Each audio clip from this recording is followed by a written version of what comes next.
School exam হোক অথবা competitive exam, ভার্বের প্রশ্ন সকল জায়গায় থাকে। তাই ভার্ব শেখাটা আমার এবং আপনার জন্য বাধ্যতামূলক হয়ে গেছে। কিন্তু ভার্বের এতগুলো শ্রেণীবিভাগ, স্ট্রাকচার, নিয়ম আমরা গুলিয়ে ফেলি, ঘাবড়ে যাই। সো ফিগার নট, আজকের ভিডিওতে আমরা একদম ছোট বাচ্চাদের মতো করে হাতে ধরিয়ে ধরিয়ে বুঝাই দিব, আর কখনো ভার্ব নিয়ে আপনার মনে কোনো প্রশ্ন থাকবে না। সো মনোযোগ দিয়ে ক্লাসটা দেখুন। ভার্ব, ভার্ব মানে হচ্ছে ক্রিয়া। ভার্ব একটি ইংরেজি শব্দ, বাংলা হচ্ছে ক্রিয়া। ক্রিয়াটা কি? ক্রিয়া হচ্ছে কাজ করা। যাই কাজ করা হয় সেটাকে বলে ক্রিয়া। এখন আমি ক্লাস করছি, এটা একটা ক্রিয়া।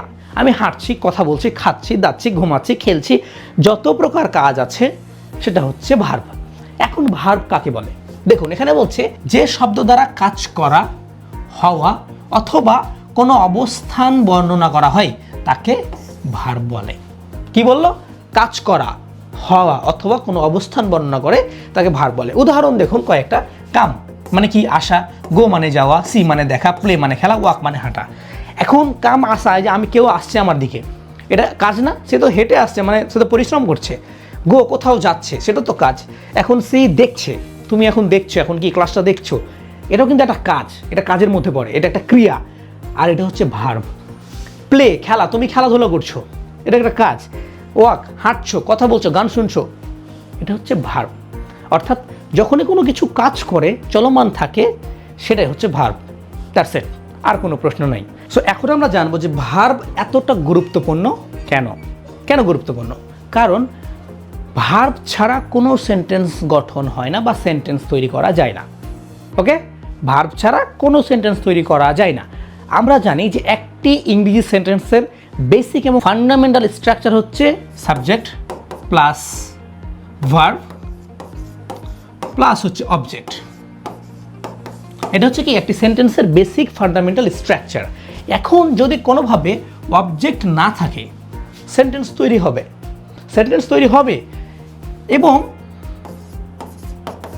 যদি সাবজেক্টটা সাইলেন্ট থাকে তাও সেন্টেন্স হবে। কিন্তু যদি ভার্ব না থাকে, সেই সেন্টেন্স কখনোই হবে না।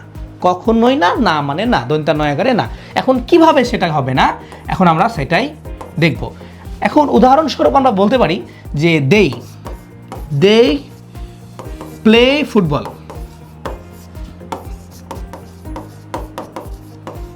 Football, okay, they play football. অথবা আই ইট রাইস।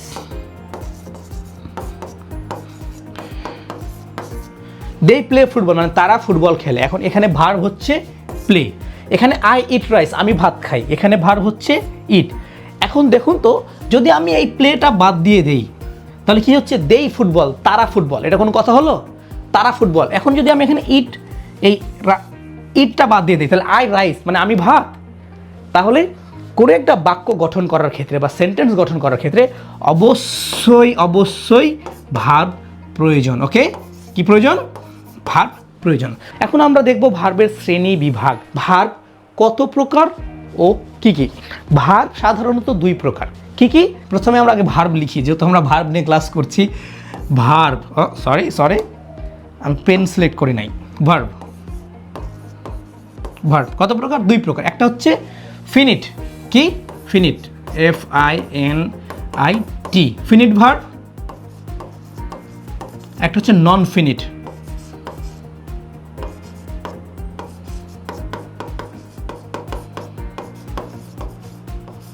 একটা হচ্ছে ফিনিট ভার্ব, একটা হচ্ছে নন ফিনিট ভার্ব। ভার্ব হচ্ছে দুই প্রকার, ব্যাস। এখন প্রবলেম হচ্ছে এই দুইটার মধ্যে যত ভাগ, মানে ফিনিট ভার্ব এবং নন ফিনিটের মধ্যে যতগুলো ভার্ব লুকিয়ে আছে। সো এখন আমরা এই দুইটাকে যদি ভাগ করতে থাকি তাহলে ভার্বের সকল শ্রেণীভাগ পেয়ে যাব। এখন এই ফিনিট ভার্ব আবার দুই প্রকার। কত প্রকার? এই ফিনিট ভার্ব হচ্ছে দুই প্রকার। সো আমরা এখানে দুইটা ঘর নিব। দুই প্রকার কি কি? একটা হচ্ছে প্রিন্সিপাল ভার্ব বা মেন ভার্ব নামে আমরা জানি। কি? প্রিন্সিপাল ভার্ব বা মেন ভার্ব। তো আমরা কি লিখবো? প্রিন্সিপাল ভার্ব লিখবো।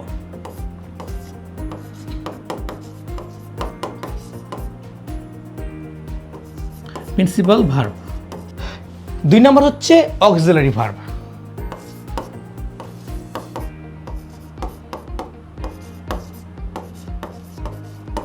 যদি আমার হাতের লেখা অনেক খারাপ, আপনাদের লেখা চিন্তার অসুবিধা হবে, বাট আমি বলছি আপনারা শুনে রাখেন। তাহলে কি? ফিনিট ভার্ব দুই প্রকার, প্রিন্সিপাল বা মেইন ভার্ব এবং অক্সিলারি ভার্ব। এবং এখানে আরেকটা সমস্যা হচ্ছে, প্রিন্সিপাল ভার্ব আবার দুই প্রকার। কি কি? একটা হচ্ছে ট্রান্সিটিভ ভার্ব,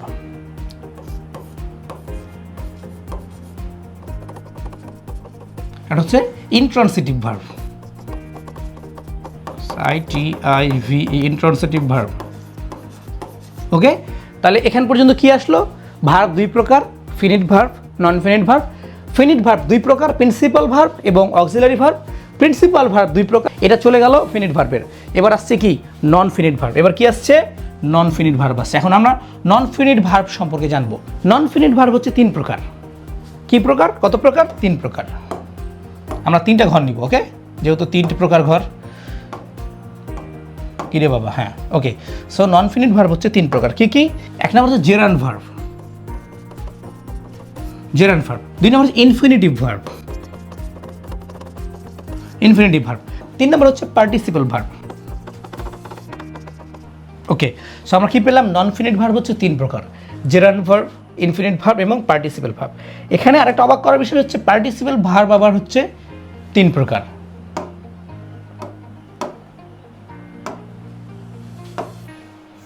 এটা হচ্ছে present participle, present participle, present participle, past participle and perfect participle. Perfect, perfect participle. এই হচ্ছে ভার্বের শ্রেণীভাগ। আর কোনো ভার্ব আপাতত আমরা দেখছি না। আরও রয়েছে, বি ভার্ব রয়েছে, হ্যাভ ভার্ব রয়েছে, বাট আমরা আপাতত এইটি নিয়ে আলোচনা করব। ওকে, দেখতে পাচ্ছেন আপনারা? ওকে, টোটালটা দেখা যাচ্ছে? ওকে, এখন আমরা আলোচনা করব। এখন এই যে মাইন্ড ম্যাপটা তৈরি করলাম আমরা, এই মাইন্ড ম্যাপটা যদি আপনি বুঝে যান তাহলে ভাগের শ্রেণী বিভাগ বুঝে যাবেন, আর অন্য কিছু প্রয়োজন নাই। সো আমরা আরেকবার দেখব ভার্ব। এটা কি? আমরা এখন ভার্ব নিয়ে আলোচনা করছি। ভার্ব হচ্ছে প্রধানত দুই প্রকার।